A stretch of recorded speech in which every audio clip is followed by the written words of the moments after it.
এখানে 10 জন আসামি করা হয়েছে, তার মধ্যে 1 নম্বর আসামি করা হয়েছে সাবেক প্রধানমন্ত্রী। এটা গণহত্যা হয়েছে। এটা কোনো আইসোলেটেড ক্রাইম না যে এটা 302-তে একটা থানায় বা কোর্টে মামলা হবে। এটা হলো একটা সিস্টেম ক্রাইম। 1971 সালের গণহত্যার বিচার এতদিন হয়েছে।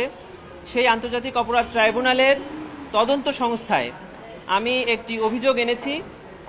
15 জুলাই 2024 থেকে 5 অগাস্ট 2024 পর্যন্ত বাংলাদেশে যে ছাত্র জনতার উপরে গণহত্যা চলেছে, সেই গণহত্যাকে গণহত্যা এবং মানবতা বিরোধী অপরাধ হিসাবে তদন্ত করার জন্য আমি একটি দরখাস্ত এনেছি এবং সেই দরখাস্তে আন্তর্জাতিক অপরাধ ট্রাইব্যুনাল আইনের 3-2, 4-1 এবং 4-2 ধারায় কমান্ড রেসপন্সিবিলিটিতে সাবেক প্রধানমন্ত্রী শেখ হাসিনা, সাবেক মন্ত্রিপরিষদের কয়েকজন সদস্য যাদের বক্তব্য সমস্ত পত্রিকা এবং প্রিন্ট মিডিয়া এবং ইলেকট্রনিক মিডিয়াতে এসছে, যাদের ইনস্টিগেটিং বক্তব্যের কারণে পুলিশের